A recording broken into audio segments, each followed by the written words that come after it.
Gracias por estar acá. Estamos en el quinto Foro Internacional de Derecho de las Familias y Sucesiones, organizado por la cátedra del Dr. Néstor Solari. En esta oportunidad, en este panel, estoy acompañada de la doctora María de las Victorias González Silvano, que va a comenzar con su exposición. Ella va a hablar sobre introducción al derecho animal. Es doctora en Derecho, abogada, docente, investigadora, directora del Instituto de Derecho Animal del Colegio Público de la Abogacía de Capital Federal, directora del Seminario de Investigación de Derecho Animal del Instituto Gioia de la UBA y directora de la Diplomatura de Derecho Animal de la Universidad del Museo Social Argentino. Le agradecemos mucho que nos acompañe y le damos la palabra. Si les parece, les comento, vamos a hacer una exposición de aproximadamente 20 minutos cada una, y luego abriremos a preguntas, a comentarios, ¿sí? Para intercambiar con el doctor y las doctoras. Muchas gracias. Buenas tardes, ¿cómo están? Como ya me presentaron, pero mi nombre es Vicky González Silvano, como generalmente me conoce todo el mundo. Y sí, parece que soy directora de un montón de cosas, pero es que todo se fue armando y no sé cómo lo tenía ahí. Pero quiero aclararles que la presidenta de la Comisión de Derecho Animal de la Asociación de Abogados de Buenos Aires es la doctora Domínguez Cedreira. O sea, no soy yo y ella es presidenta, yo soy solo directora y no de la misma institución. Así que, con la duda para que sepan. Chiste aparte, situación aparte y sacándonos un poco los nervios, porque sea mucho o poco, el público siempre es complicado. Mi idea es introducirlos en lo que es la temática del derecho animal para después empezar a lo que ellos saben, tanto Díaz Videla como Domínguez Cedreira, que es familia multiespecie. Eso que los civilistas no quieren reconocer. Eso que los civilistas se niegan a aceptar, que puede haber una familia que tenga a cargo o que esté compuesta por una persona de otra especie. Lo primero que voy a decir es, no les quiero que nadie se sienta ofendido porque no puede hacerlo, pero todos los que estamos acá somos animales, ¿no? Esto es de la biología, o sea que el primero que se ofenda se ofendió mal. Entonces, ofenderse porque lo traten a uno de animal es realmente poco serio. Lo que no somos todos, ninguno de los que está acá, es un animal no humano. Todos los que estamos acá somos Homo sapiens sapiens. Es decir, pertenecemos a esa categoría de primate. ¿Qué va a ser el Homo sapiens sapiens?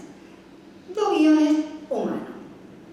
Cuando digo 2 guiones humanos es porque humano puede ser muchas cosas. Es un término que utiliza el derecho, pero es un término polisémico, como lo va a ser la palabra persona. Cuando uno habla de persona, todo el mundo dice, ay, las personas son los humanos. No, las personas son las personas jurídicas, les quiero contar, ¿no? Sepan que la uva es una persona, y que yo sepa, la uva no siente dolor y placer. Entonces, ¿esto qué significa? Que puede ser utilizada de muchas formas y puede ser puesta en varias instituciones, y la palabra persona puede aplicarse a la voz, al personaje, al agente moral, la persona jurídica, la persona humana, el Homo sapiens sapiens, la persona no humana. ¿Cuál es la persona no humana? Fácil. Todos los que no son Homo sapiens sapiens. Esos 7.700 o 699.000 millones de especies que componen o integran el planeta Tierra. Y hablo de especies, no de individuos, porque si tengo que hablar de individuos, el número se me fue al diablo. Entonces, uno cuando dice, ¿vos querés hablarnos de derecho animal, del derecho de los animales? Primero hay 2 cosas que tenemos que diferenciar. Derecho animal es el derecho positivo vigente. El derecho de los animales son los derechos que los animales tienen. Y no siempre los derechos de los animales están contemplados en las normas positivas. Es más, generalmente no están contemplados. Por eso se los mata, por eso se los maltrata, sin pena. Si estamos hablando, se los mata sin pena, se los maltrata sin pena, o se los caza. A nadie se le ocurriría hacer una cacería de humanos. Ponemos 15 chicos de 5 años, vamos a tirar al niño rubio, porque estamos haciendo caza enlatada. Encima, si yo no le pego, tengo a alguien que le pega al niñito rubio. A nadie se le ocurriría semejante locura. Primero, porque está en el Código Penal. Y segundo, porque ¿cómo vamos a hacer eso? Es moralmente inaceptable. Y mi pregunta es esta. Entonces, poner 10, 15 niñitos de la edad que ustedes quieran, 5, 15, 20 años, y yo querer casarlos, es moralmente inaceptable, es legalmente punible, ¿no? Pero poner jabalíes, ciervos, vacas, es aceptable. ¿Cuál es la diferencia que ustedes pueden ver entre el ciervo, el jabalí, la serpiente, lo que quieran, el pájaro, y yo, Homo sapiens sapiens, o los 15 que estaban ahí decididos para esto? La especie, ¿no? Lo único que nos diferencia es la especie. Y ustedes me van a decir, bueno, a ver, los animales son inferiores. No, la única diferencia es la especie. Que nosotros consideremos que somos una especie privilegiada y superior es un concepto propio. Yo imagino que hay mucha gente que se considera superior a mí. No es un problema de ellos, tienen que ir al psicólogo, ¿no? O la que tengo que ir soy yo, no sé, no importa.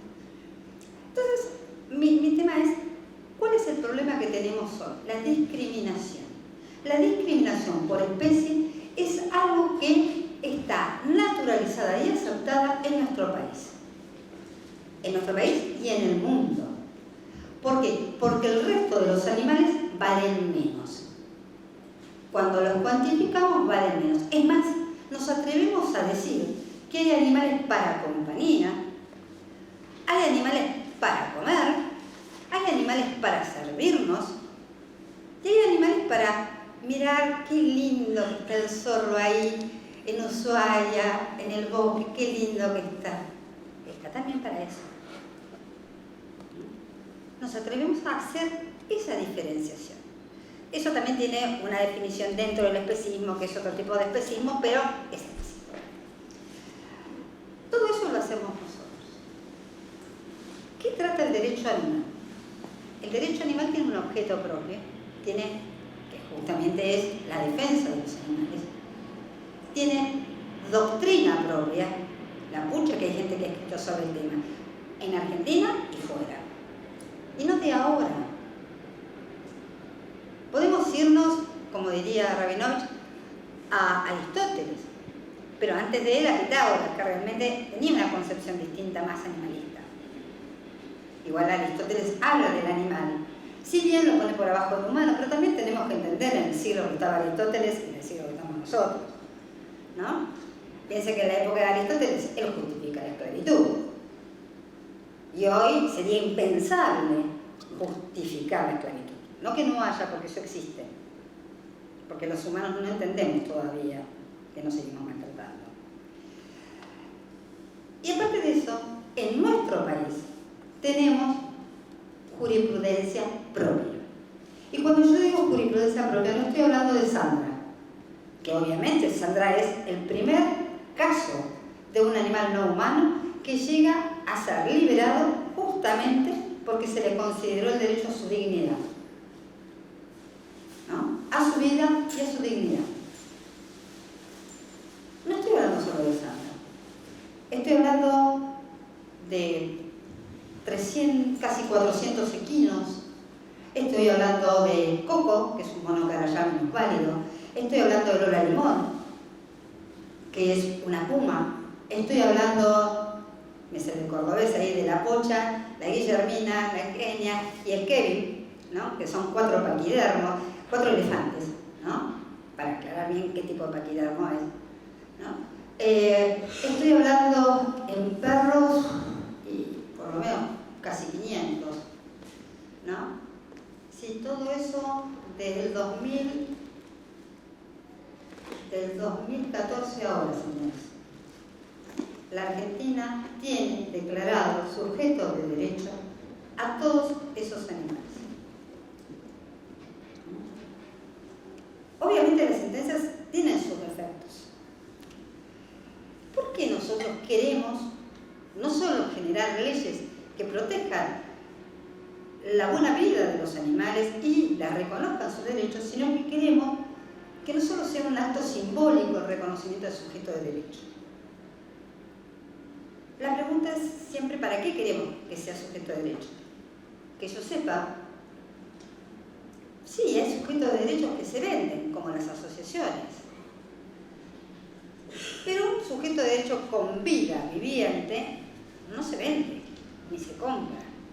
Estamos hablando, por supuesto, en la realidad, o sea, en la vida común la gente puede hacer lo que quiera con su vida, ¿no? Entonces ahí empezamos a ver los intereses que tocamos. Y nos empezamos a preguntar, ¿para qué queremos insistir en mejorar la calidad de los animales? Primero, porque su vida no es fácil. Segundo, porque no somos superiores. Y porque desde que existió el fallo Sandra, se tiene que deconstruir la idea judeo-cristiana de que el hombre es el señor de este planeta. Esta idea judeo-cristiana que aparece después del diluvio, ¿no? No lo digo yo, lo dice el Génesis, yo ahí no me meto.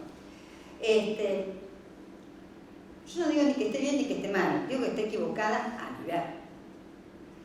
¿Por qué?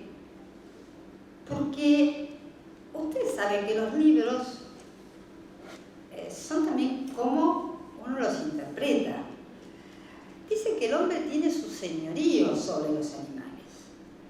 Pero tener su señorío significa también tener su protección. Debe protegerlos, debe cuidarlos.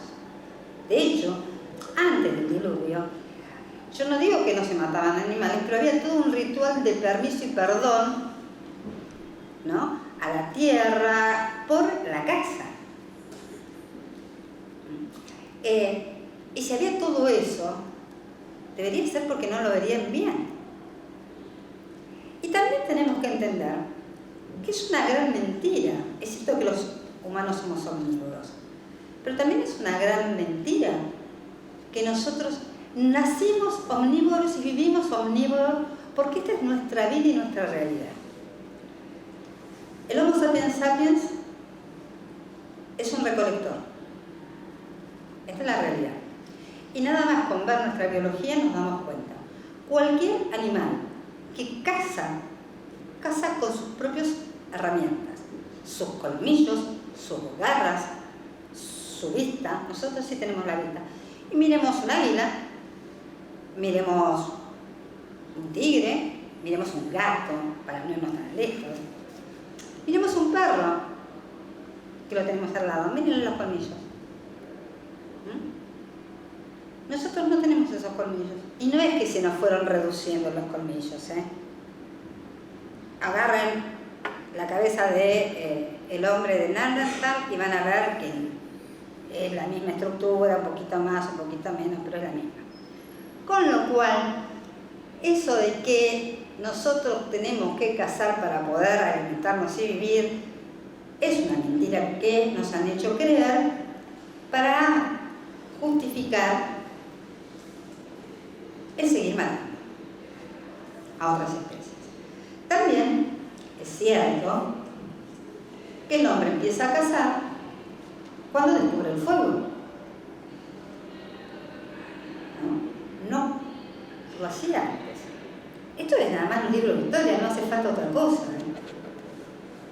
Entonces, si antes podíamos convivir con los animales, ¿cuál es el problema hoy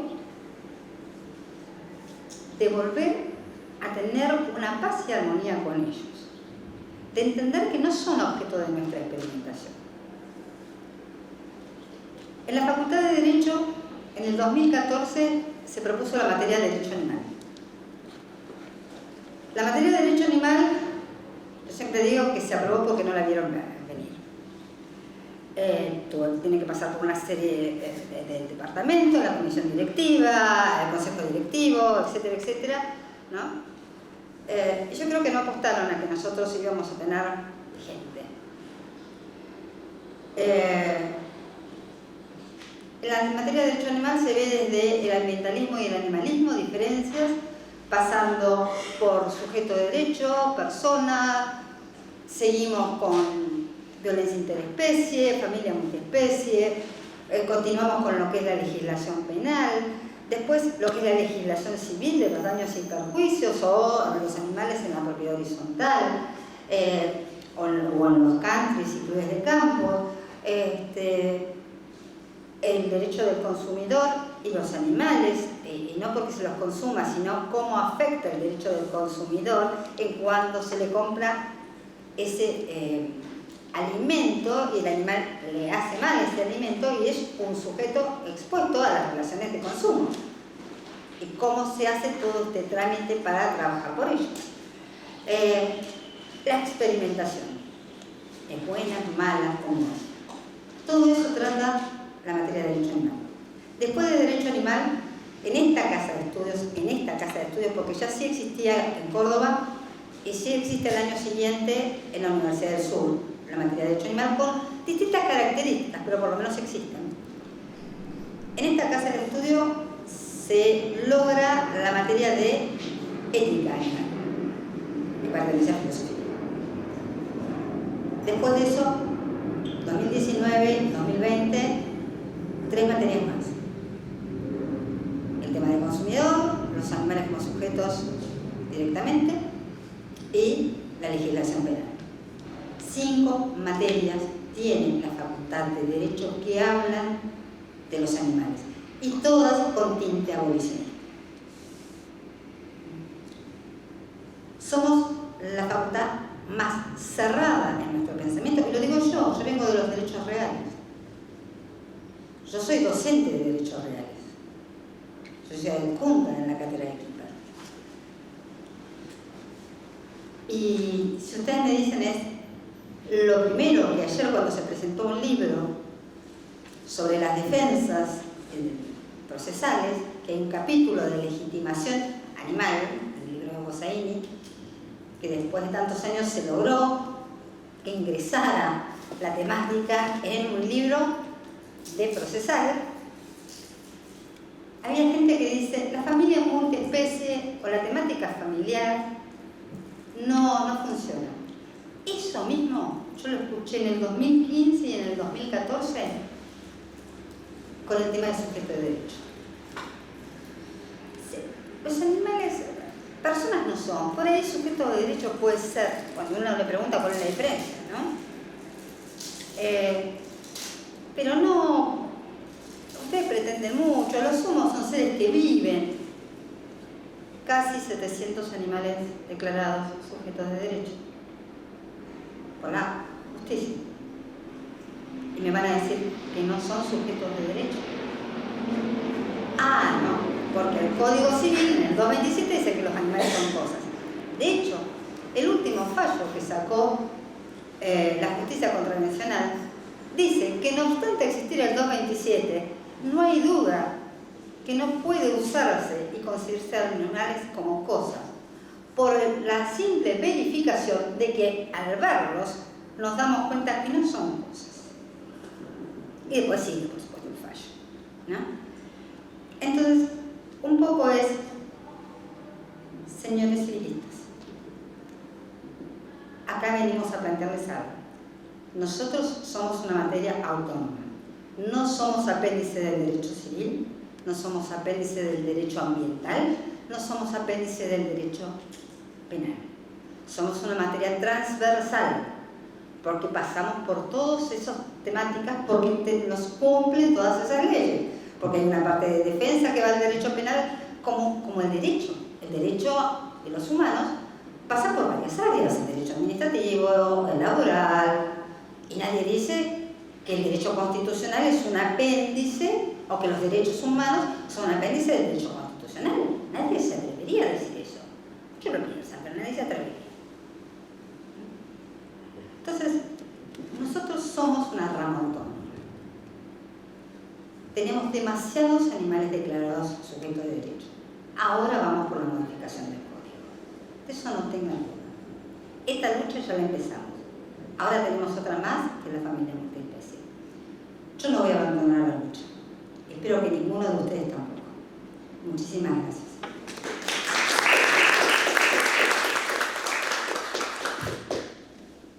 Muchísimas gracias. ¿Llevo micrófono? Sí. Bueno, ahora le vamos a dar la palabra al doctor Marcos Díaz Videla.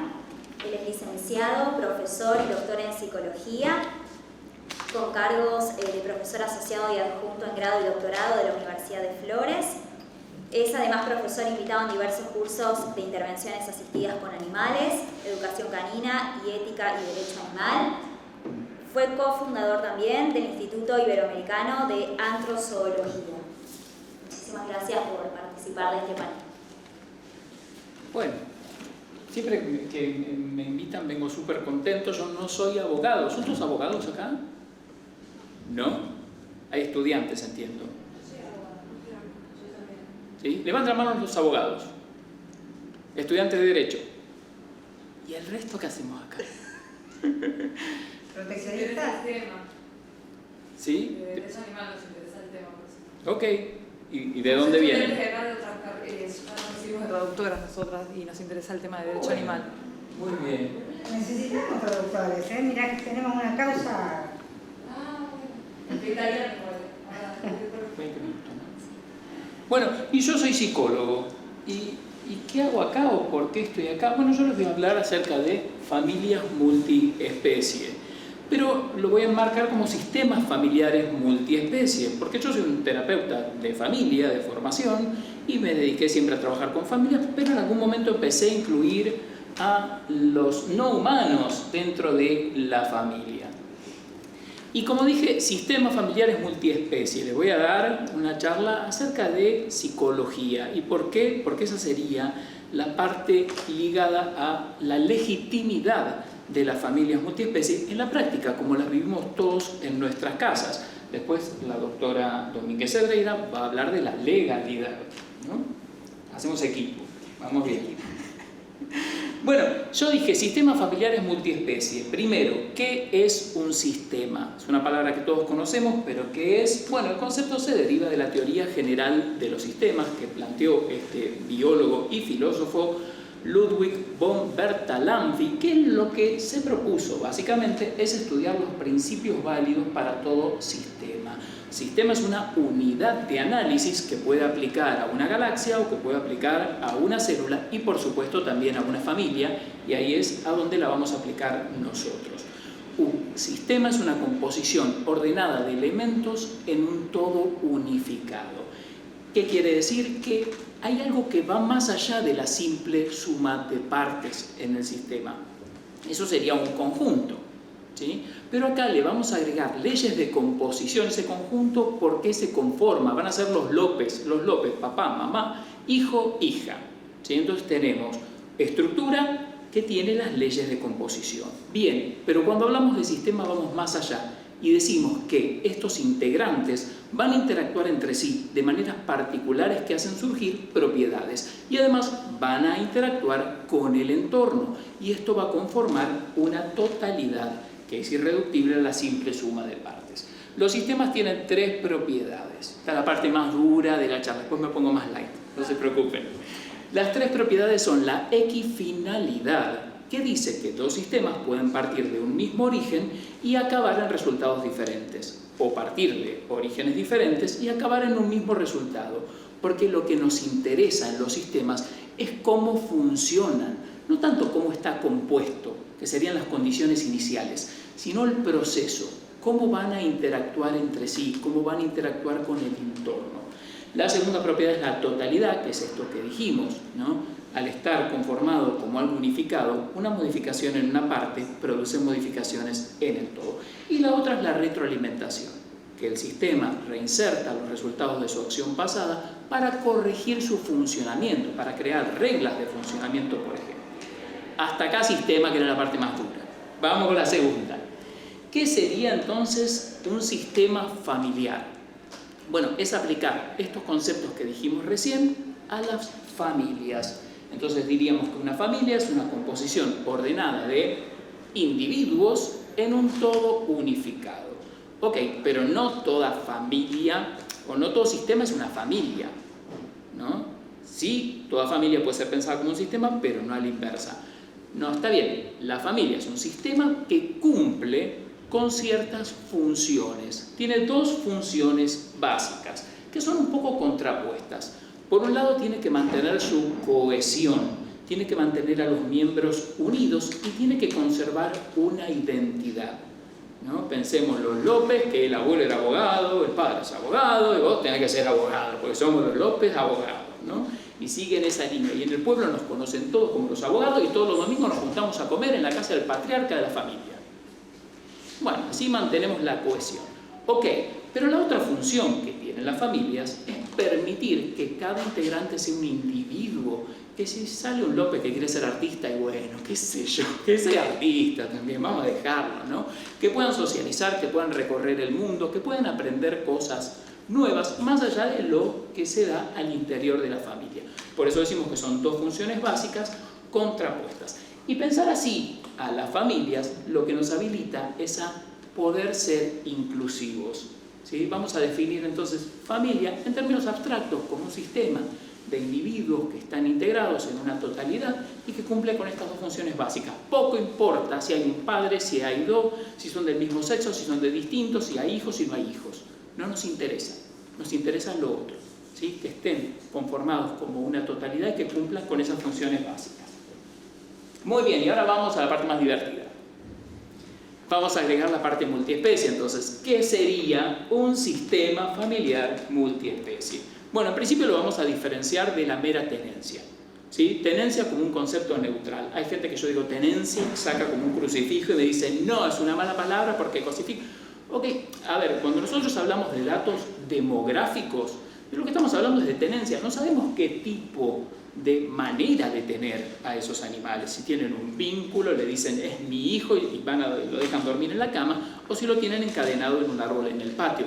Entonces, cuando decimos entre el 70 y 80% de la población en Argentina tiene al menos un animal de compañía, llamémosle, acéptenme el término para esta charla, dentro de la casa, estamos hablando meramente de tenencia. Y también tenemos, tenencia implica una relación, como la custodia, ¿no? Y ahí no tiene una connotación negativa. Bueno, pero nosotros no vamos a hablar simplemente de tenencia, vamos a hablar de familia.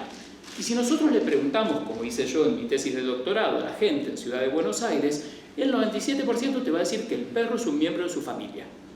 Ok, bueno, sí, pero esto es lo que la gente dice, ¿no?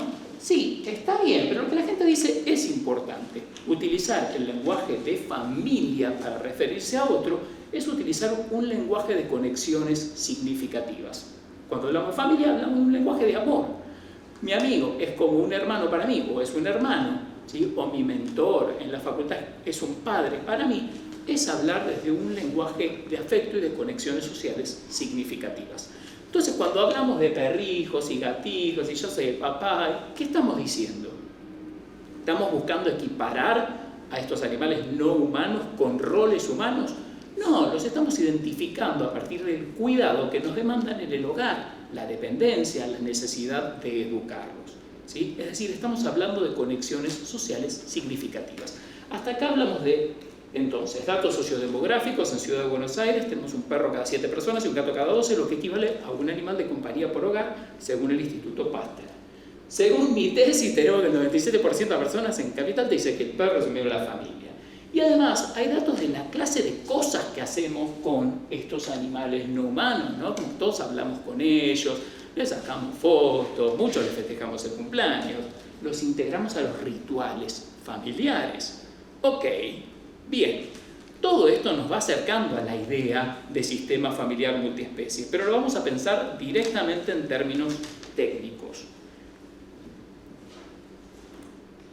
Nosotros tenemos un hogar familiar, una familia constituida por humanos y de repente vamos a integrar un no humano. ¿Qué es lo que pasa cuando se da esa integración? Bueno, una socióloga en Australia le dio un diario a 30 familias que acababan de adoptar un perro y cada día tenían que escribir qué había pasado en relación con ese perro. Al cabo de un mes, 28 de esas 30 familias decían que el perro se había integrado como un miembro más. Y había 2 familias que no, que lo consideraban como que, bueno, no, tenían un perro, simplemente tenencia. Bueno, esta investigadora analizó estos diarios y lo que encontró es que, por un lado, había reglas preexistentes dentro de la familia que procuraban que los animales aprendieran. ¿Sí? Se les enseñaba que de noche se dormía, que dentro de la casa no se hacía pis. Bien, ok, se los educaba en función de estas reglas. Ok, pero más que esto, había otros movimientos. Un segundo movimiento era que la familia se reconceptualizaba a sí misma y se empezaba a pensar como una manada. Entonces apelaban a conceptos que sacaban de Discovery Home and Health, de César Millán o de donde sea. Decían, bueno, ahora somos una manada y en la manada los lobos no sé qué, entonces nosotros tenemos qué, y el lobo alfa. Son teorías refutadísimas, pero importa, ellos apelaban a esto para la integración. ¿Sí? Se reconceptualizaban a sí mismos. La foto familiar también se modificaba. Y no solo esto, sino que además de enseñarle las reglas y de modificarse esa familia, los perros activamente negociaban las reglas de la casa. Ellos decían, no, el perro no se puede subir al sillón a la cama. El perro se subía, bueno, negociamos el sillón, pero no la cama. ¿Sí? O no, yo no lo voy a sacar a pasear. Me terminaba levantando, yo me levanto los domingos a la mañana y lo saco a pasear, y eso lo negocié con ellos. No fue idea mía, jamás se me hubiera ocurrido algo tan aberrante como levantarme un domingo y salir a caminar. ¿Sí? Pero bueno, lo hacemos. ¿Por qué? Porque ellos activamente negociaron. Volviendo a esto de pensar el sistema familiar, ¿qué es lo que sucede cuando se integra un nuevo miembro? Esos son teóricos de la terapia familiar. Ellos dicen, cuando se integra un nuevo miembro, el sistema rompe su homeostasis, rompe su equilibrio anterior y genera un nuevo equilibrio a partir de un cambio cualitativo. Hay una discontinuidad, una transformación. ¿Y qué es lo que se transforma? Bueno, se altera la estructura y se alteran las reglas. ¿Sí? Esta estructura que habíamos dicho, ¿se acuerdan? Que eran como los integrantes y las leyes de composición, tenían que alterarse para poder integrar a alguien más. Y las reglas que ya traíamos también se alteran. Y en el caso de los animales no humanos, consideramos la especie que tienen en la alteración de esas reglas y también los dejamos activamente negociar con nosotros esas reglas. Entonces, la familia multiespecie queda definida a partir de un entramado relacional, de relaciones de proximidad afectiva que se dan en el hogar a partir de reglas y rutinas que tanto los humanos como los demás animales delineamos. O sea que la pertenencia a la familia no queda ligada a la pertenencia a una especie o de forzar a ese animal a comportarse como si fuera de nuestra especie, sino que tiene que ver con estas interacciones cercanas en lo cotidiano, con afecto, con compromiso con el otro. ¿Y qué hay de las funciones que yo les dije? ¿Por qué les traje lo de las funciones? Bueno, porque todos los integrantes de la familia hacen a esta funcionalidad. ¿Y nuestros animales de compañía hacen a estas dos funciones contrapuestas? Bueno, sí. Por un lado, hay muchos estudios acerca de los efectos que tiene la convivencia y el vínculo, sobre todo, con animales de compañía respecto de la socialización de las personas, como por ejemplo que incrementan los niveles de empatía y competencia social en niños, o que ayudan a la adquisición de responsabilidades tanto en niños como en adolescentes, o que favorecen el contacto social y las probabilidades de ser elegidos como pareja. Es decir, que todos tenemos en Tinder una foto con nuestros perros y gatos, ¿no? Bueno, pero digo, hay muchas funciones, ¿sí?, que se han visto en distintos estudios. No me voy a detener más, simplemente esto: ayudan a la socialización y además ayudan a la cohesión de los miembros de la familia. ¿Sí? Algunos autores los han conceptualizado como una función de pegamento. Por otro lado, era función de lubricante social, así le llamaron. Y por este lado dicen de pegamento, que incrementa las interacciones y favorece la comunicación.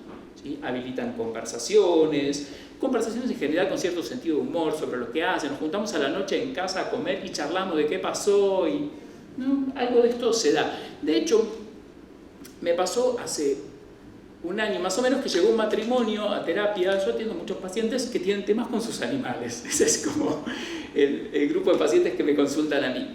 Y había fallecido su perro hace una semana. Entonces dijo, bueno, es una terapia de duelo, seguramente por lo que me están consultando. No, ellos venían y parte del motivo de consulta es, nos damos cuenta que no tenemos tema de conversación.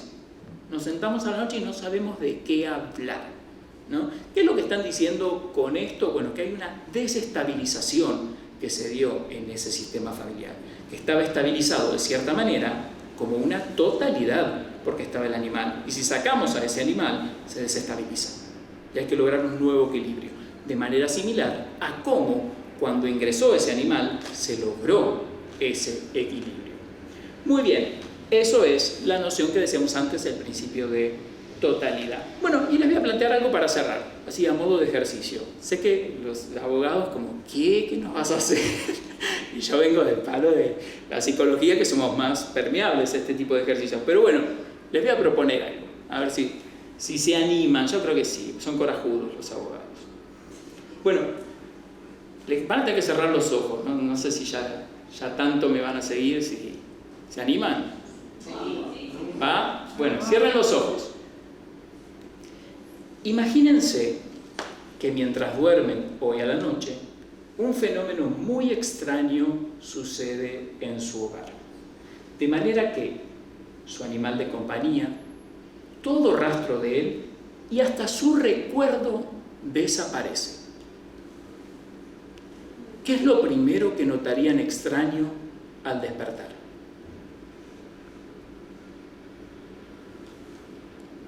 ¿Y cómo seguiría ese día?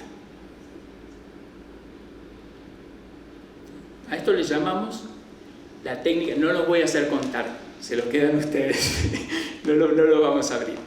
Pero a esto le llamamos la técnica del fenómeno extraño. Claro que en el enunciado hay un fenómeno extraño que hace desaparecer todo esto, ¿no? Pero más allá de eso, la llamamos así por la sensación de extrañeza que tendríamos permanentemente. ¿Sí? Hay algo en el despertarse, en el horario en el que me despierto, en la limpieza, en el orden de las cosas, en la rutina, donde todo el tiempo me encontraría con esta sensación de extrañeza. Y eso tiene que ver... ¿Vacío también? Sí, emocionalmente también. Esa frase mía de yo puedo vivir sin pareja, sin hijos, sin marido, sin amigos, pero no puedo vivir sin perros, casi se me muero. Bueno, pero digo, fíjense la estabilización que dan en nuestros sistemas familiares, que si pensamos en que desaparecieran, aún haciendo desaparecer el recuerdo, nos desestabilizaría. Muy bien, bueno, para concluir, y con esto ya cerramos, entonces, ¿qué es un sistema? Bueno, es un conjunto con leyes de composición al que le agregamos además propiedades que surgen de las interacciones entre los integrantes y con el entorno. Familiar, bueno, hablamos de un sistema aplicado a las familias que cumplen con dos funciones básicas contrapuestas, la de la cohesión y la de la individuación y socialización. Y cuando hablamos de un sistema familiar multiespecie, decimos que este sistema modificó su estructura y sus reglas para poder integrar un miembro que no era humano y que en esta integración ese miembro ejerció un rol autónomo. Y ahí están las referencias, no sé si después lo podemos pasar, algunas que estuve mencionando, y bibliografía mía del autor, donde desarrollo un poco más esto. Ahí está. Muchas gracias.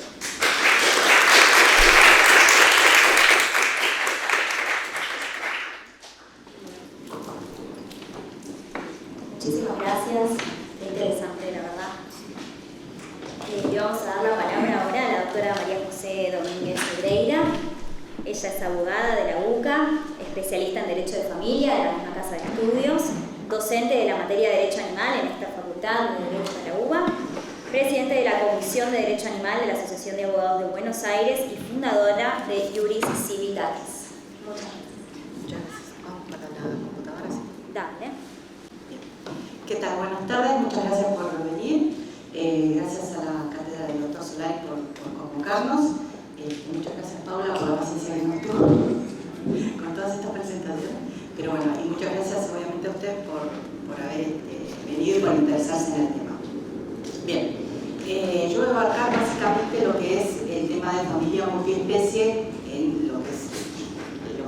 en el ámbito del derecho civil. Lo cual entendemos, como dijo Victoria, que es un poco difícil de que los civilistas aceptemos este concepto. Por eso es que me dediqué a leer y a estudiar para poder avanzar en todo eso, por lo cual recurro, más allá de distintas fuentes, a las fuentes del derecho más quizás auxiliares, como puede ser la psicología o la sociología. Bien, lo primero que nos planteamos es si existe un concepto unívoco de lo que es familia, cómo lo entendemos. O si bien podemos hablar de un concepto estático, que es el que se toma en el Código Civil, que es un punto de vista antropocéntrico basado en lazos de consanguinidad, de afinidad, o lo que fuera, después más adelante lo vamos a ver, o bien un concepto más basado en el sensocentrismo, es decir, dando importancia a la calidad moral del sujeto que lo registra. Bien, para hacerlo un poquito más interesante, se me ocurrió ir a los orígenes directamente. Entonces vamos a la Grecia antigua, donde ellos mencionaban el concepto de oiketat. Oiketat lo mencionaban como el concepto ese de familia, y lo interesante era que desde ya incluían el tema de, dentro de lo que es el concepto de familia, incluían a los esclavos. Es decir, que ese señor de la casa era la cabeza de esa familia, pero incluía, más allá de a su descendencia y a su cónyuge en ese momento, a los esclavos. Y recordemos que los esclavos en esa época eran considerados cosas. Más adelante, también en Roma, Ulpiano también los incluye dentro de lo que es el concepto de familia, y hace una diferencia tomando a los esclavos, que también eran considerados cosas, con respecto a lo que formaba el patrimonio. Es decir, los esclavos que estaban en el campo no entraban dentro de lo que era ese concepto de familia, pero sí los esclavos que trabajaban en la casa, es decir, que habitaban en ese domo junto con el resto de los considerados miembros de esa familia, eran también incorporados a ese concepto de familia. Bien, también obviamente tengo que recurrir a otra de las auxiliares del derecho, que es la doctrina. Dentro de lo que es la doctrina encontramos al doctor Zanoni. El doctor Zanoni habla de, doctor Zanoni al principio, ¿no? Sabemos que es uno de los grandes doctrinarios que tenemos, y habla de dos aspectos que tiene este concepto de familia: un concepto jurídico y un concepto sociológico, de manera tal que lo que hace es centrar el tema de esa unión sexual con el fin de la procreación, lo cual va a crear un vínculo jurídico y va a crear vínculos o relaciones sociales. Mucho más acá, ya centrándonos también en una gran doctrinaria, la doctora Ida Kirchner. Ella en un primer momento habla de ese concepto de familia como algo matrimonializado, es decir, que deriva de las formas de lo que es el matrimonio, paternalizada, haciendo foco en lo que es el pater-familia, patrimonializada, es decir, que dependiente de un solo patrimonio, que ese era el que abastecía ese pater-familia, sacralizada, que se daba bajo determinadas formas solemnes, están prescritas obviamente en el Código Civil, y biologizada, es decir, que tiene como único fin el tener hijos. La doctora Aida Kemmelmayer sigue avanzando, evoluciona en su mismo concepto que ella misma había elaborado, y dice que no puede haber, hoy por hoy, no puede haber un concepto unívoco, ni siquiera fijo o estable de familia, sino que debe mutarse absorbiendo los distintos cambios sociales que se van presentando. Sin ir más lejos, el doctor Ricardo Lorenzetti, en el decreto 191 de 2011, como fundamento a lo que va a ser después la reforma del Código Civil, habla también de lo que es necesario que tome el concepto de familia, es decir, esos cambios que ya se pueden tener en cuenta, que ya se deben, mejor dicho, tener en cuenta, y no se pueden ser dejados de lado, y que debe tener como centro esa mutabilidad que se va originando en la sociedad. Sin ir más lejos, el doctor Solari, que es de la cátedra, el doctor que organizó todo este Foro Internacional, también, asimismo, elabora un concepto de familia en base a esa movilidad, es decir, él habla de una diversidad de modelos de familia que no pueden dejarse de lado y que el legislador obviamente debe regular.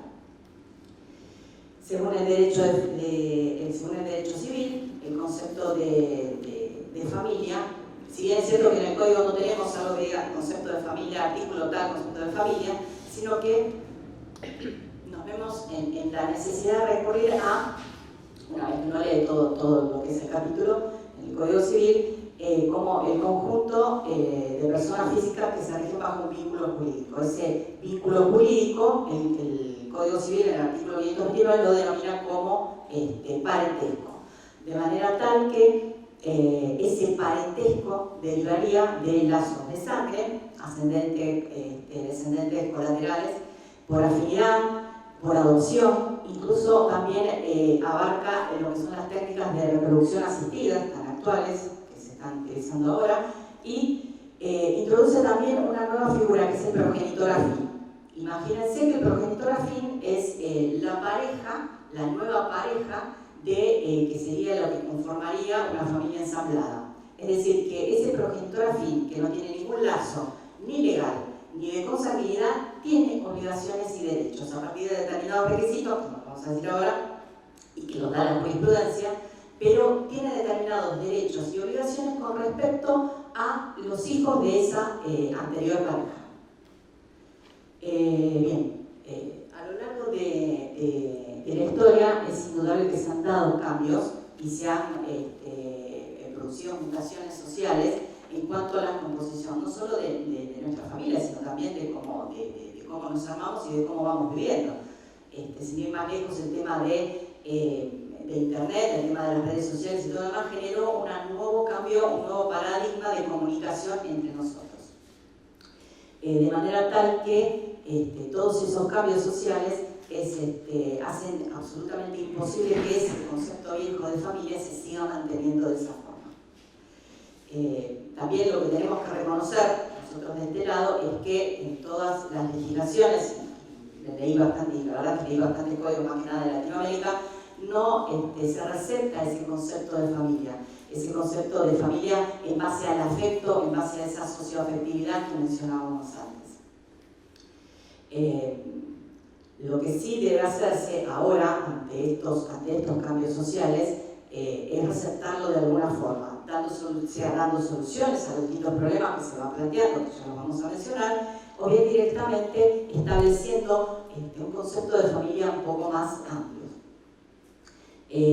Más allá de eso, es evidente que en la doctrina, por más que haya mucha contra, como nos comentaba Victoria, con respecto a determinados civilistas, la verdad es que hay que reconocer grandes trabajos como los de Aida Kememayer, el doctor Solari, la doctora Marisa Herrera, que hablan de derechos de las familias. Ya no se habla de un solo concepto de familia, es decir, está mucho más ampliado.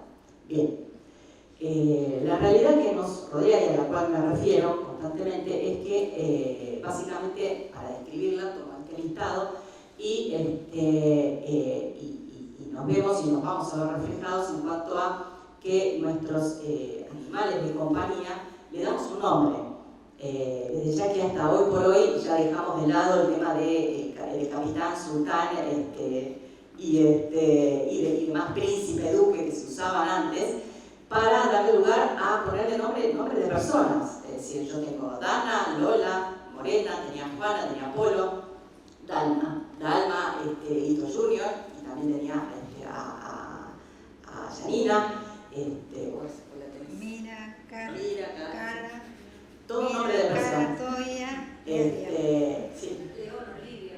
¿Cómo? León y Olivia. León y Olivia, es decir, nosotros vamos caminando por la calle, como se me ha pasado, y de Juana, no cruces, y se da vuelta una niñita y me dice, perdón, ¿qué me estás hablando? Y la madre me dice, no, que se llama Juana. Bien, le damos nombre de personas, ya no nombres de cosas. Inclusive hay gente que le da nombres de personajes. Me encontré con Churchill, Che, un montón de cosas más, pero bueno, cuando vamos al veterinario, la realidad es que nosotros damos, cuando nos dicen, bueno, domicilio, le damos nuestro domicilio. No es que inventamos un domicilio y le damos ese domicilio. Es decir, estamos hablando de atributos de la personalidad. Con respecto al alimento nos ocupamos de que sea el adecuado para la edad, si tiene algún tipo de enfermedad o lo que fuere, que le dé más vitamina, lo que sea, nos preocupamos de que ese alimento sea el adecuado. Le damos un lugar determinado dentro de nuestra casa, por más que estén siempre al lado nuestro, tienen un lugar, una cucha, el sillón, la cama, lo que fuere, pero tienen un lugar determinado dentro de nuestro hogar. Nos ocupamos de su salud, nos ocupamos de lugar de vacaciones, cuando nos vamos de vacaciones, si lo podemos llevar, si no lo podemos llevar, con quién lo dejamos, dónde lo dejamos, y estamos, realmente estamos muy pendientes de eso, de cómo lo está pasando, y le pedimos a la gente que mandame fotos de cómo está todos los días, y quédate tranquilo, todos los días te vamos a mandar fotos. Bueno, nos ocupamos, le damos atención. Le damos atención y le damos cuidado, y como dice Marcos, es una inversión de tiempo, no solo de dinero, sino de tiempo. ¿Y qué nos va generando todo eso? Obviamente un vínculo, desde ya que es lo más importante que tenemos que tener en cuenta como para diferenciar de otros animales, por ejemplo como las palomas, por más que hay algunas palomas que sí, que nos van a reconocer, que nos van a seguir por la calle, y todo lo demás, no se genera quizás ese vínculo tan cercano como se genera con nuestros animales de compañía. Bien, estos cambios sociales de los que estuvimos hablando son receptados por la psicología y por la sociología, de manera tal que llevaron a que se tengan que estudiar, y se estudiaron en base a, por ejemplo, desde la sociología, lo que es el profesor es antropólogo y también primatólogo, el licenciado de Wall. Él hablaba de la evolución social cooperativa. Estudiaba precisamente los gorilas, cómo se desarrollaban en sociedad, y ahí descubrió algo muy importante, que además de ser muy sociales en cuanto a consideración, ser muy, no me gusta la palabra elitista, pero bueno, ser muy protectores de su propia especie, al encontrarse otros animales que estuvieran, que se les hubiesen muerto los padres, que estuviesen en algún tipo de situación desventajosa o con riesgo de vida, los ayudaban y los adoptaban. Sin ir más lejos, recordemos la literatura, Tarzán, ese niño perdido en la selva que lo recogen los gorilas, lo educan y todo lo demás dentro de lo que es su sociedad. Pero eso es la literatura. Ahora bien, esa parte de la literatura, no sé si se dio en realidad, hubo en algún momento algo que había aparecido un chico que había sido criado en la selva, pero bueno, no se supo, la verdad que yo no supe nada más, pero los estudios sobre estas especies, estos primates, asimilaban ese tema, que además lo que le llamaba la atención al profesor era que al ser tan celosos de su propia sociedad, como al ver una especie distinta que estuviera en esa desventaja, lo asimilaban, lo acercaban y lo ayudaban, le daban ese refugio. Esas conductas auxiliares hacen que este profesor diga que son similares a lo que es la empatía. La empatía que desarrollamos nosotros como teóricamente seres superiores a ellos, el profesor de Wall lo veía directamente en los primates. Y también hubo otras investigaciones y demás donde, por ejemplo, gatos han adoptado huevos de gallina, los han criado, los han incubado, y cuando nacieron esos pollitos los han hecho y han compartido su hogar y su medio ambiente. Y así innumerables hechos con distintas especies, acaparando y desarrollando esa empatía que nosotros llamamos.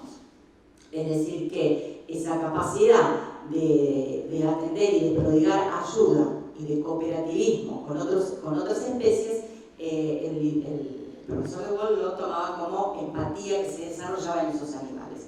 Por ende, con esos trabajos, obviamente queda absolutamente probado el tema de la empatía en los animales. La sociología toma esos trabajos y elabora el concepto de lo que es la aloparentalidad.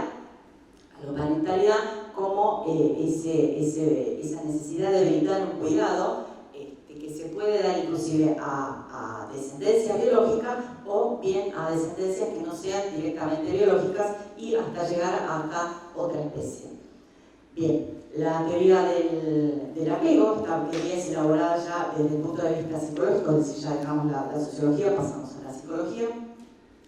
Es elaborada por el licenciado Bowlby, donde él estudia el comportamiento de los primeros años de los bebés, donde empiezan a gatear, empiezan a querer pararse y necesitan esa figura de refugio y de apego y lo encuentran en la madre, en un primer momento. Es decir, ¿por qué? Porque la madre es la que lo va a levantar cuando se cae, lo va a socorrer cuando llora, lo va a curar cuando se lastima. Es esa primera referencia que tenemos de ayuda y de refugio que nos da.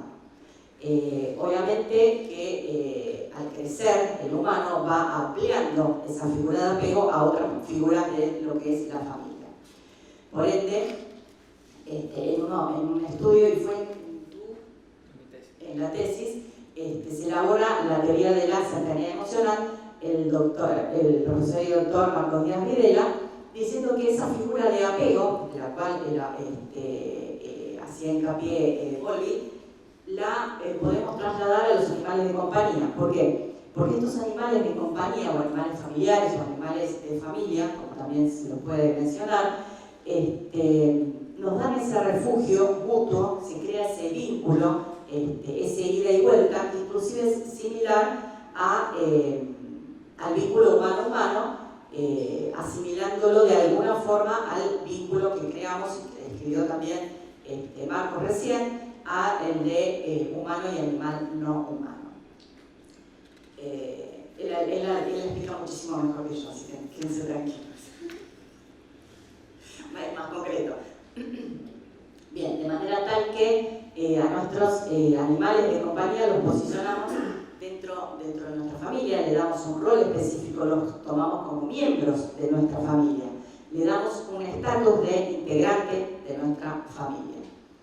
De manera tal que esa primera parentalidad que hablábamos en el Código Civil, basada en el ascendente, descendente, colaterales y todo eso, que definía o enmarcaba ese primer concepto de familia, lo teníamos que ampliar o teníamos que hacer que se recepte estos cambios sociales que también hablábamos, estas conductas, estas dinámicas, estos vínculos, y hacer jugar el tema de las emociones, de la socioafectividad. De manera tal que esos lazos de parentalidad deben ampliarse y vamos a decir que esos son determinados lazos de parentalidad que exceden lo que es la consanguinidad. Todo eso, sumado a la teoría de la cercanía emocional, la aloparentalidad que mencionaba antes con el tema de la sociología, nos hace y nos da pie para que podamos hablar de una parentalidad ampliada o una parentalidad interespecie, lo cual nos da como fundamento la base para hablar de familia multiespecie. Hasta acá vamos bien. Típica pregunta bien cuando doy curso. Bien. De manera tal que podemos llegar a arribar a un concepto nuevo de familia que sea lo más amplio posible y que recepte obviamente no solamente el concepto de familia multiespecie, sino de muchos vínculos que se van relacionando y que se van tomando como familia. Yo acá lo defino como el vínculo afectivo convivencial, porque se requiere una convivencia, se requiere una asiduidad que denota una inclusión dentro de lo que es el marco de una sociedad multicultural. Acá ya metí todo, ¿no? Sociedad multicultural, hablo muchísimo de muchísimas cosas, y como miembro de una parentalidad ampliada, es decir, de esa parentalidad multiespecie que les comentaba antes.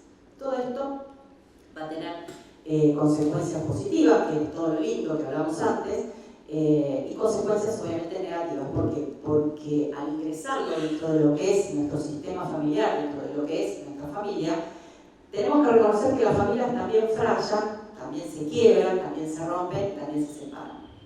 Entonces vamos a ingresarlos dentro de lo que es un tema de divorcio, de separaciones, de sucesiones, de problemas de vivienda. ¿La solución cuál sería? Sería empezar a incluir a los animales de compañía dentro de lo que es el concepto de familia. De manera tal que ya los problemas que derivan, por ejemplo, de un régimen de comunicación, tenemos casos de personas que se han separado y que han tenido como único lazo o vínculo animales de compañía. Entonces, ¿qué pasa? Una vez que has vivido tantos años con ese animal de compañía, se produce ese vínculo, y justamente era un poco lo que hablaba también Marcos, el día de que un día para el otro desaparece. De un día para el otro no lo trato más, de un día para el otro no lo puedo ver más. ¿Por qué? Porque mi pareja se rompió, mi pareja no me lo deja ver, no deja que se acerque y todo lo demás. Entonces, ha habido casos, y por ejemplo el caso Sidney, que se trató también de una perra con de retiro, que era lo único que tenía en común esta pareja, ni siquiera estaban casados. Lo que había pasado era que en un principio tenían un régimen de comunicación, pero ese régimen de comunicación cesó porque una de las partes dijo, bueno, basta, hasta acá llegué, yo no te quiero volver a ver, no me interesa volverte a ver, y cada uno tiene que hacer su vida. Y aquí que en el medio estaba Sidney.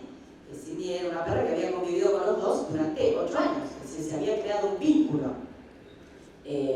emocional muy fuerte, y que de un día para el otro no se puede dejar, y que realmente no hay ningún motivo para dejarlo, sino que con un régimen de comunicación que se cumpla, donde se vean todas las cosas, pueda ponerse de manifiesto el hecho de mantener ese contacto con nuestro animal de compañía. El tema donde también se pueda dar el tema de alimentos. ¿Por qué? Porque cabe la posibilidad de que tantos días con otro, genere, si bien es cierto, hay ese derecho, se genera también la obligación de dar alimentos, de compartir alimentos, de compartir los gastos veterinarios, de compartir los gastos de un paseador, de que en determinado momento de las vacaciones esté con uno y en determinado momento esté con otro.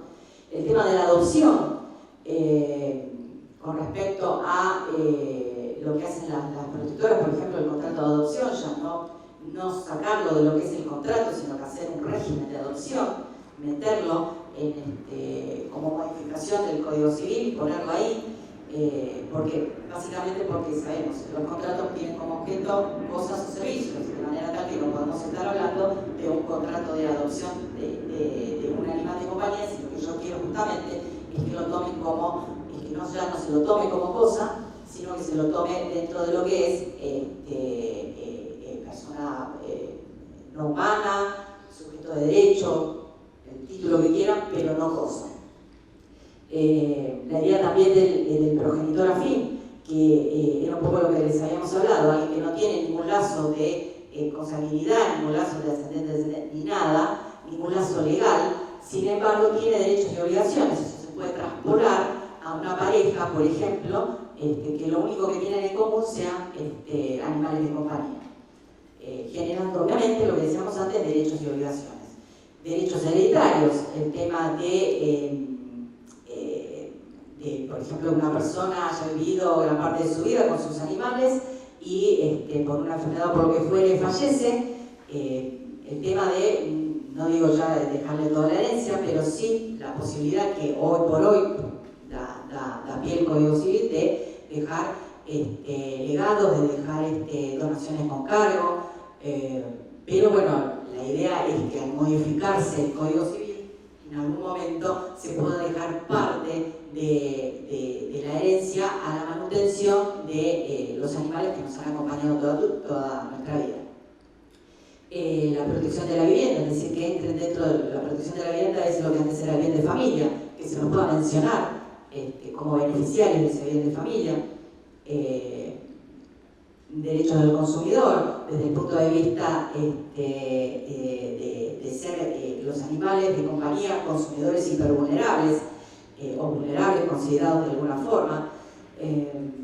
Lo que es la propiedad horizontal, tenemos infinidad de problemas hoy por hoy, gente que no deja alquilar con animales, consorcios que se quejan por ruidos de X animal simplemente porque no les cae bien, infinidad de problemas que genera lo que es la propiedad horizontal y que no están reglados ni regulados en ningún lado, y que realmente son problemas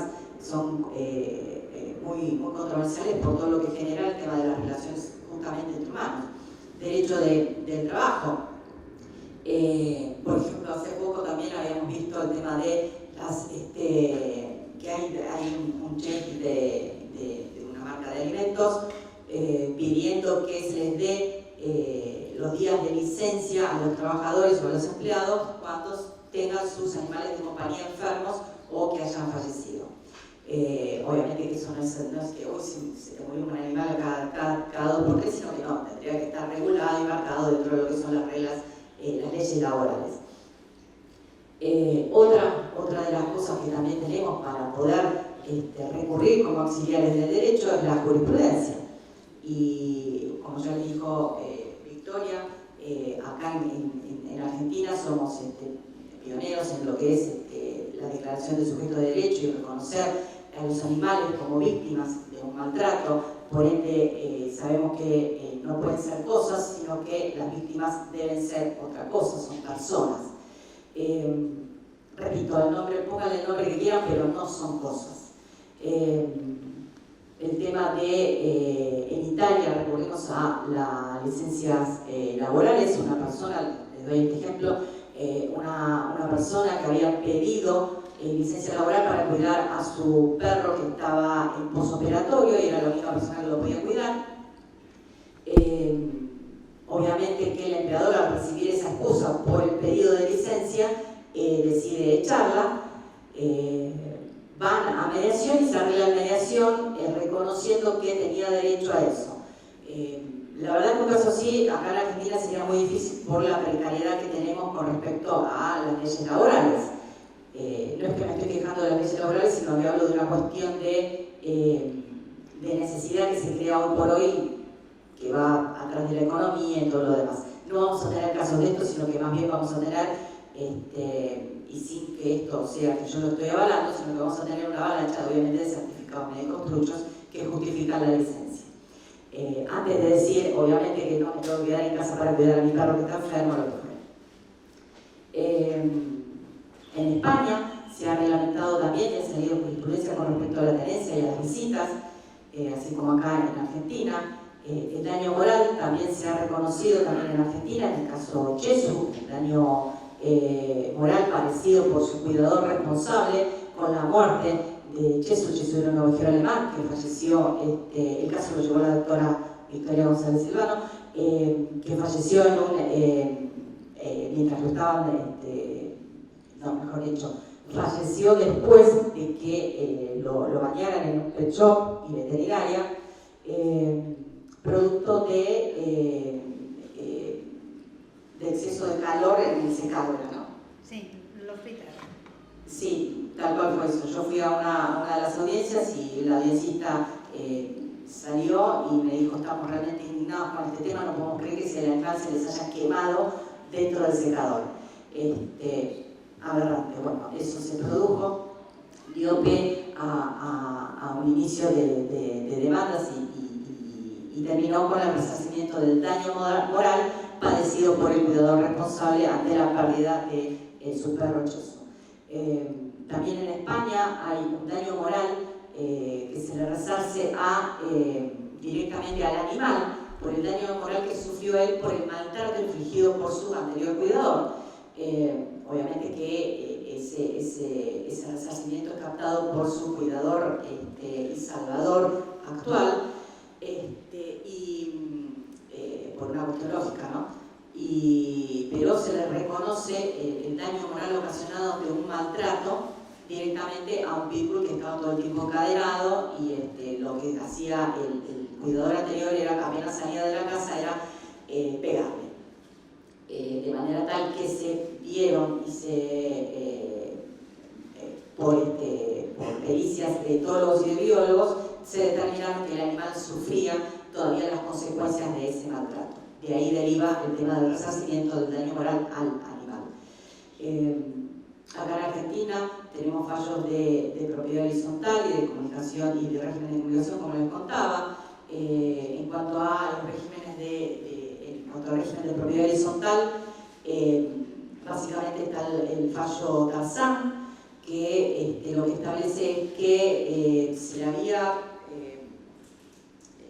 se le había prohibido, no, lo querían echar por tener un animal en base a... Que era grande. Que era grande.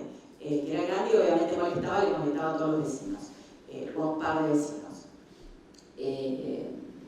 Obviamente que la Cámara fue que le dio la razón al dueño de ese inmueble, al cuidador de Tarzán, y lo que establecía era básicamente, y más que nada también lo que toma también el doctor Kipper, es que nadie nos puede obligar a decirnos cómo tenemos que vivir y cómo tenemos que llevar nuestra vida.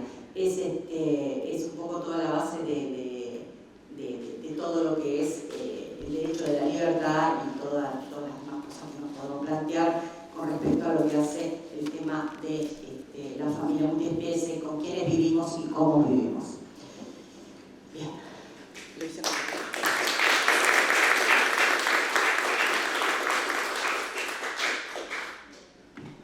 a parar así, les doy el micrófono para hacer una pregunta.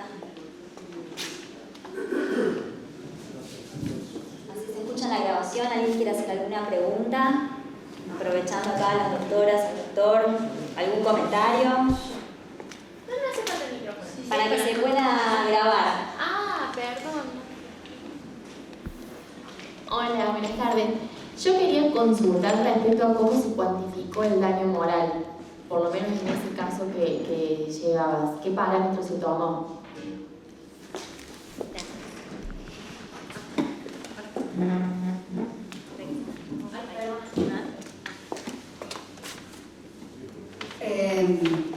Pensá que se inició en el 2016 el caso de Chesu, había ya estado en sede penal y por supuesto no cabía declaración del 346 porque es un caso de negligencia. Cuando tuvimos que evaluar el daño moral, realmente utilizamos un sistema que no es el que hoy utilizaría, ¿no? De hecho, ni siquiera nos animamos en el 2016 a pedir que sea declarado sujeto de derecho. Por más que estaba el fallo Sandra y el Paul, que sí es un perro, que había sido declarado sujeto de derecho, y el de Cecilia. O sea, había 3 fallos importantes, 2 de homínidos y 1 de un perro. Pero fuimos a algo que no existía, que era el daño moral. Lo primero que hicimos es evaluar los gastos veterinarios como corresponde, ¿no? Y cuando tuvimos que pensar, me acuerdo que Nicolás Arzamendi, que es el actor, cuando le dijimos, bueno, ¿cuánto querés que evaluemos el tema? Dijo, Chesu no tiene precio. $1 millón, 2, 3, dije, no, más o menos. Y ahí se nos ocurrió un sistema que por ahí no es el que hoy utilizarían, pero sí es el que nos pareció más práctico en ese momento. En ese momento, como Chesu es un perro de raza, evaluamos cuánto salía un perro de raza en ese momento, de esa raza, con cierto nivel de premios, ¿no? Entonces dijimos, bueno, vamos a pedir eso como daño moral. Si vos me decís por qué, no teníamos un baremo. Entonces había que generar alguno. De hecho, nos dieron menos que esa cifra en primera instancia y nos quintuplicaron en cámara. En el 2016 nosotros pedíamos 70.000 pesos, que era lo que valía, el perro considerado cosificado y todo lo demás, pero teníamos que buscar una solución para plasmarlo en el expediente. Cuando sale la sentencia, después de 7 años, habla de 20.000, cuando vamos a cámara lo quintuplica y por supuesto con intereses retroactivos y todo lo demás. Igual, bien lo dijo Nicolás en una entrevista, ningún dinero le devolvió Chesu, nunca pudo volver a tener la misma conexión. Chesu iba con él a todos lados. Es más, si no le aceptaban a Chesu en la casa de los amigos, él no iba. Y la veterinaria de Chiricoy, que hoy se cambió el nombre, lo digo porque es una sentencia que está publicada, o sea, está publicada y todo, no es porque no estoy difamando a nadie, fue condenada la veterinaria, no el veterinario. Tuvo que hacerse cargo. Y creo que es un principio de hacerse cargo. Y si vos hoy me preguntas, porque tenemos otros casos, no lo hacemos de la misma forma el establecimiento. Tenemos perros de raza y perros sin raza. Estamos en daños y perjuicios en causas en las cuales, a ver, yo no le pregunto a nadie, ni critico nada. La persona viene con un reclamo porque quiere hacerlo y yo lo que le planteo es que el reclamo se hace dentro de las normas del derecho animal, ¿no? Con las normas del derecho civil, que son las que tenemos. Pero que en estos casos sí pedimos que el animal sea declarado sujeto de derecho, en estos casos sí evaluamos un monto que lo establecemos más parecido al monto humano, ¿no? De hecho, no es una perra que haya muerto, sino una perra que en un country, después de la pandemia, Lupe saltó, se encontró con otro perro con perro, pelea de perro, y un chico que era el que estaba con el otro perro metió la pierna y salió lastimado. Nunca supimos si es Lupe o si fue el otro perro, porque en pelea de perro puede ser cualquiera. Pero como los cuidadores de Lupe son inquilinos en el country, tuvieron que pagar la multa y Lupe fue condenada por el country, por la administración, a no poder salir de su recinto, su unidad. Esto generaba realmente problemas serios en Lupe. ¿Cómo va a terminar? No sé, lo que sí te puedo decir es que la cautelar, lo primero que dijo la jueza es que Lupe estuvo en prisión y que se autorizaba la salida de Lupe, ¿no? Con correa, como correspondía, como cualquier perro debe salir con correa, y fue inmediata, o sea, se interpuso la demanda y eso salió enseguida. Y ahora ya tenemos el informe veterinario, el cual establece cuáles son los daños que vamos a verificar que Lupe ha sufrido por este encierro de 9 meses, ¿no? Y veremos qué dice el juez. Lo interesante es lo que dice el country. El country lo primero que hizo es sacar una notificación en el WhatsApp del country diciendo: por culpa del vecino de la unidad tanto, estamos ante una demanda millonaria. Es cierto, es millonario, porque es 1.100.000. Sí, o sea, yo no le voy a negar que no está mintiendo, pero esto se llama hostigar y apretar. Como esto no sirvió, porque nosotros quisimos, ampliamos la cautelar y dijimos que esto no se haga, porque esto lo que está haciendo es para amedrentar, ¿no? Ahora nos mandaron la mediación de los daños del chico. Esto fue en marzo del año pasado, ¿no? Y la mediación todavía no la tuvimos, la tenemos ahora el 11. Cuando yo hablé con el abogado, le expliqué tranquilamente: doctor, dígame cuál es el monto. Todavía estoy esperando la respuesta. Ya vamos para la sentencia. Todavía no nos vamos. ¿Y cómo cuantificamos ahora? Y vemos el daño punitivo, lo establecemos, establecemos un monto por daño moral y también establecemos los gastos que ha tenido que incursionar, como sea, si tuvieron que traer un etólogo, si algún administrador, ¿no? Contabilizamos así. O sea, igual Lupe sería imposible, porque es una polirraza, hablar un perro de raza, pero en el caso de Yuba, que es una perra de raza, también hicimos lo mismo. No nos importó la raza. Evaluamos daño punitivo, daño moral, y empezamos a hacer eso. Una preguntita. No es necesario Te alcanzo para que se pueda grabar. Ah, bueno. Gracias. Básicamente la pregunta es si tienen armado un proyecto con los artículos que se proponen incorporar o modificar del código. Me interesaría mucho, yo soy docente y me gustaría poder multiplicar esto en mis aulas. Y si lo tienen, después intercambiamos datos para pasando. Gracias. ¿Alguna pregunta más? ¿Comentario? Yo le quería preguntar a la licenciada. Si ahora respondés. No, porque usted hizo la acotación a una pareja que pierde el animalito y ellos no tienen diálogo. A mí me preocupa muchísimo la parte psicológica, lo hago autorreferencial. Yo tengo un perro, que me dicen que soy un binomio, pues yo digo es mi binomio, porque tenemos una relación muy estrecha, pero no, yo siento que no partió de mí porque lo recogí. Y no, por ejemplo, no lo puedo abrazar porque me gruñe, o sea que evidentemente ha sufrido mucho y hace 11 años que lo tengo.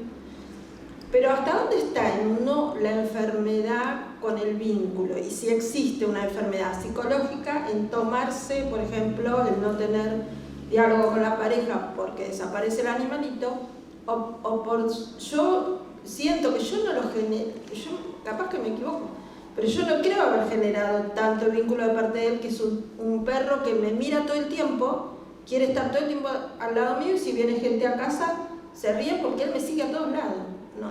O sea, al baño, a la cocina, a todos lados.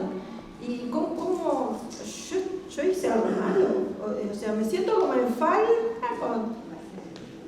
porque lo he hecho como dependiente y si lo llevo a otra casa, él ladra continuamente, no se quiere quedar en otra casa. Yo supongo que tiene miedo que lo abandone, pero tampoco le di la seguridad de que no lo voy a abandonar.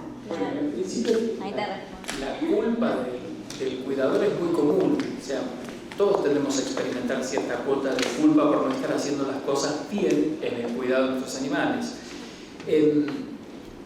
Un vínculo es una relación dinámica y mutuamente beneficiosa, que compartimos con un otro que es significativo, que lo reconocemos, que lo podemos anticipar, con que nos podemos coordinar.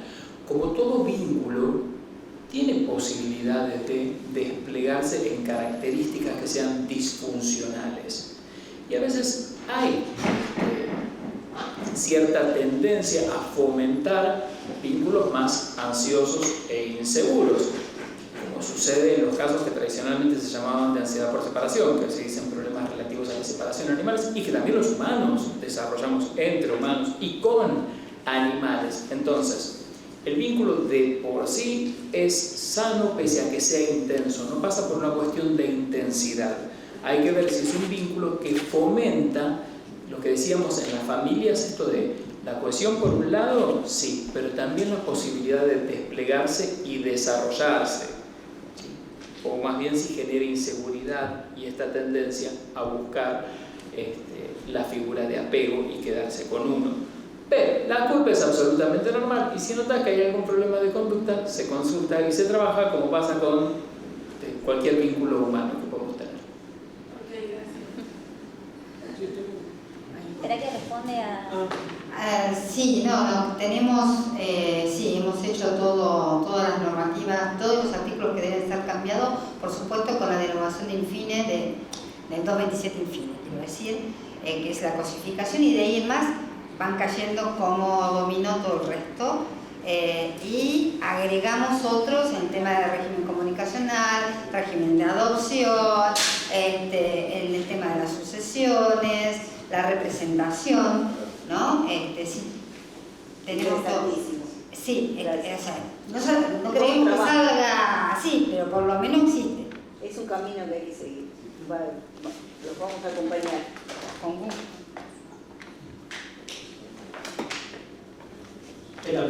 La pregunta es si hay algún tipo de protocolo a seguir con el tema de los canes que se utilizan para tratamientos psicológicos o los canes que se utilizan, por ejemplo, para los rastreo de explosivos o los que se utilizan en catástrofes. Si hay una cuestión objetiva en base al cuidado del animal o pasos a seguir, o si no las hay, que las hubiera, o algún proyecto. Los animales de servicio, bueno, yo voy a decirte algo en principio, yo estoy en contra de los animales de servicio, ¿no? Lo llamo así para poder entender de qué animales hablamos, ¿no? Generalmente son equinos o perros, ¿no? Puesta a apoyar mi postura, que no es muy amigable, si bien bien entiendo que en el rescate de cadavéricos y vivos, el olfato del perro hoy por hoy es imposible de sustituir con ningún sistema de inteligencia artificial. Lo sé y es mi único problema que tengo, ¿no? Sí, tienen protocolos, todo tipo de terapia asistida tiene protocolos. ¿Por qué? No por los perros, por los humanos. Porque vos cuando haces terapia asistida para niños que tienen alguna enfermedad, como lo hacen en la casa de Roger McDonald, tienen una forma de cuánto tiempo tienen que estar. De hecho, cuando se trabaja con los animales, ahí sí es un binomio, con ese animal uno tiene tanto tiempo que está y nada más. Y hay algunos que van más geriátricos y hay otros que van con niños. El equinoterapia también tiene un tiempo, porque el equino no resiste mucho tiempo en la equinoterapia. O sea, cuando todo el mundo dice es buena para quién? Porque si es buena para el humano, la pregunta que yo hago es, ¿por qué no la cambiamos por algo de la inteligencia artificial, algo que me encanta, ¿no? Nos vamos por ahí. Y si es buena mutuamente, o sea, bueno, yo creo que en eso yo no tendría problema, pero me lo tendrían que acreditar, que es bueno para el animal y que es bueno para el humano. La equinoterapia estoy segura que no es buena para el gallo, estoy totalmente segura. En el tema de perros, en algunos casos creo que sí, en otros creo que no, pero ponerle la reforma que hizo la ciudad con respecto a los geriátricos, en el cual los geriátricos pueden, aquellos que admitan animales, pueden llevar los animales, las personas que estén ahí operadas, obviamente tienen que reglamentar. Yo me imagino que quien lo hizo, que tuvo mucho que ver el gremio de los paseadores, en ningún momento se puso a pensar más que en los perros. Porque imagínense que quien tiene gatos sabe perfectamente que el gato, salvo que se lo lleven a vivir, es imposible estar trasladándolo 2 días, 3 días por su especie, por sus características. En cambio, el perro puede ser que pueda ir a visitar y sería potencialmente positivo para el perro, que no se sentiría abandonado, y para la persona. También habla la normativa de adoptar animales a los efectos de generar vínculos. Yo creo que lo primero que habría que hacer es transformar la idea del geriátrico a los geriátricos multiespecie. Como también debe existir, perdonen que me meta en otro tema más, que es el tema de violencia familiar, tener los hogares de acogida multiespecie. Porque muchas veces, y de hecho tuvimos un caso, tuvimos porque conozco somos socios en el estudio, o sea, yo llevé Chesu, pero yo era afuera de Sydney, así que no. Tuvimos un caso en el estudio en el cual una persona volvió porque no se había llevado el perro, estaba un pibe, todo, volvió, la parte la amenazaba, con el celular, todo lo demás, que se lo iba a matar, y la que terminó acuchillada fue ella. Entonces, el sacar el animal de apego de la familia junto con esa familia violentada es realmente no dar vista a la realidad. Y la pregunta cuando nosotros fuimos a hablar a la Secretaría de la Mujer, al Ministerio, al Consejo, fuimos a hablar, es, ¿ustedes tienen dónde poner los perros? No es nosotros. Ustedes tienen que pensar que ese lugar de acogida de la familia debe ya tener incluido, y obviamente habrá algunos para perros y habrá algunos para gatos, no podrán estar juntos, ¿no? O sea, el que tenga perros tienen todos los perros juntos, los que tengan gatos tendrán que ser todos gatos. Obviamente que tendrán que tener, pero hay que empezar a pensar que ya cambió nuestro sistema familiar. Todos los civilistas pueden decirme a mí, los animales no son parte de la familia. Y yo le digo, cuando se te muere el perro, ¿qué sentís? Perdí un hijo, se me fue un hermano, se me fue un amigo. Era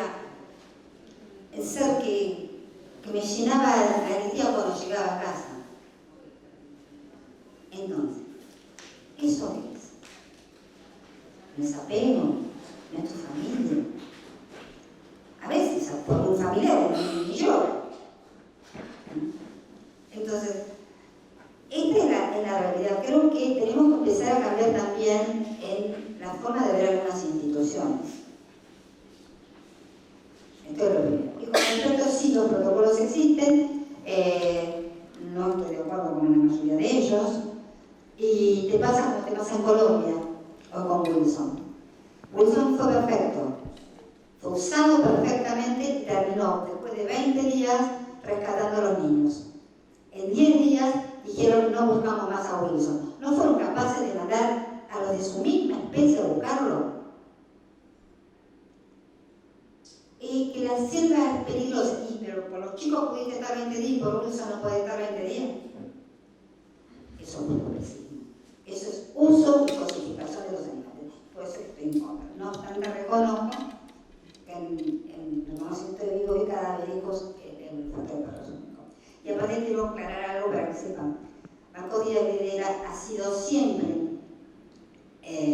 quien nos ha dado los fundamentos en las causas judiciales, porque no solo podemos salir a decir la familia, multiespecie, lo robaba, todo esto ha sido obra de él, porque hay que reconocer las cosas, porque en nuestras cabezas no se olvida esto, ¿no? Y sigue siendo. Y sigue, claro, lo peor es que sigue siendo y lo seguimos trayendo y lo tenemos más que comprometido, casi lo tenemos casado con nosotros.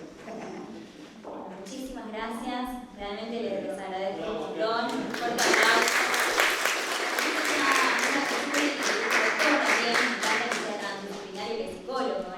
Sí, pero él es doctor, él es doctor en Muchísimas gracias. psicología. Gracias por haber participado en el panel, gracias por acompañarnos y bueno, las invitamos a otros paneles de este quinto Foro Internacional de Derechos de las Familias e Instituciones.